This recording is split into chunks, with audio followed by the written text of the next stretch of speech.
আসসালামু আলাইকুম ওয়া রাহমাতুল্লাহি ওয়া বারাকাতুহু। দেখছিলেন আপনারা সূর্য ব্লকে নতুন নতুন সিরিজগুলো, যেগুলি অনেক অনেক সুন্দর দেখার মতো, আর দেখতে সবার কাছেই ভালো লাগবে, কারণ ভালো লাগার মতো। আমরা অনেক উপর থেকে আবার নিচের দিকে যাচ্ছি।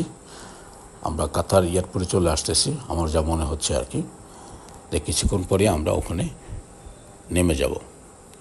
তা আকাশ সন্ধ্যা হতে যাচ্ছে।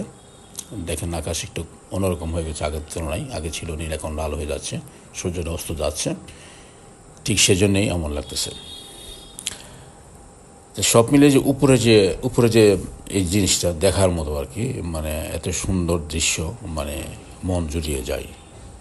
দেখেন, সাধারণ একটা প্লেন, তার না আছে হাত, না আছে পা, এক দেশ থেকে একটা দেশে, এক দেশ থেকে এক দেশে কোথায় আমাদেরকে নিয়ে যাচ্ছে। চিন্তা করলে অনেক কিছু, আর আর বেশি চিন্তা করলে মাথা নষ্ট হয়ে যেতে পারে। এত কিছু চিন্তা করার কোনো দরকার নেই। তো বলছি আর কি, যে যা বলছিলাম যেটা, যে একটা প্লেনে চড়ে আমরা এক দেশ থেকে এক দেশে যাচ্ছি, আকাশে, শূন্য আকাশের উপরে। সব কিছু তো আল্লাহর ইচ্ছা, তাই না? সৃষ্টি সেরা জীব মানুষ আল্লাহ তাআলা বানিয়েছে, সেই মানুষের ব্রেন দিয়ে এগুলি হয়েছে। তো সেগুলি একটু চিন্তা করলে অনেক কিছু, আর মাথা নষ্ট হয়ে যেতে পারে। যাকে এত চিন্তা করার কোনো দরকার নাই। তবে সিনারিগুলো খুব সুন্দর ছিল। দেখেন আকাশের মেঘগুলো বিভিন্ন জায়গায় জমে আছে। আবার যখন পেনটা ল্যান্ড করতে যাবে, তখন আবার আপনার আকাশের এই সাথে সাথে যখন লাগে, তখন পেনটা একটু নড়াচড়া করে। এই জিনিসটা অ্যাকচুয়ালি অন্যরকম দেখা যায়। আবার যখন পেনটা নিচের দিকে উপরে ওঠে, তখন যখন আবার আকাশে উঠতে যায়, যখন সাজের লাগে, যখন লাগে, তখনও সেই জায়গাটাকে একটু গোলা, একটু তেরা থাকে, অন্যরকম দেখা যায়। আর সবচেয়ে বেস্ট নিজের চোখে দেখলে যেমন মনে হয় আর কি, যা বলার বাইরে।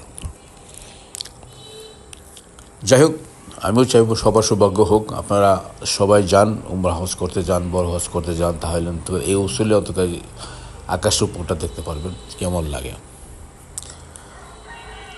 তা আমরা কিছুক্ষণের মধ্যে কাতার এয়ারপোর্টে নেমে যাবো, আর সেখানে গিয়ে আমরা হেরাম বানবো। তারপর উদ্দেশ্য থাকবে জেদ্দা এয়ারপোর্টে যাব। জেদ্দা এয়ারপোর্ট থেকে আমরা ট্যাক্সি অথবা ট্রেনে, যেভাবে সুবিধা হয় ঠিক সেভাবে আমরা মক্কায় পৌঁছবো ইনশাআল্লাহ। আমাদের গন্তব্যস্থান, সেখানে রিজার্ভেশন করা আছে হোটেল, সেখানে আমরা যাব। চলে আসলাম। আমরা এখানে কিছুক্ষণ রেস্ট করব, ঘন্টা 2 ঘন্টা থাকবো। আর এখানে মসজিদ সব কিছু আছে, উজুখানা আছে, সব কিছু আছে। এখানে আমরা উজু করবো, তারপর হেরাম বেঁধে বাস এখান থেকে শুরু করব উদ্দেশ্যমূলক যাত্রা আল্লাহর দরবারে, মক্কা শরীফে। সবাই ভালো থাকবেন, সুস্থ থাকবেন, আর আমাদের জন্য খাস নিয়তে দোয়া করবেন। আল্লাহ হাফেজ। আসসালামু আলাইকুম ওয়া রাহমাতুল্লাহি ওয়া বারাকাতুহু।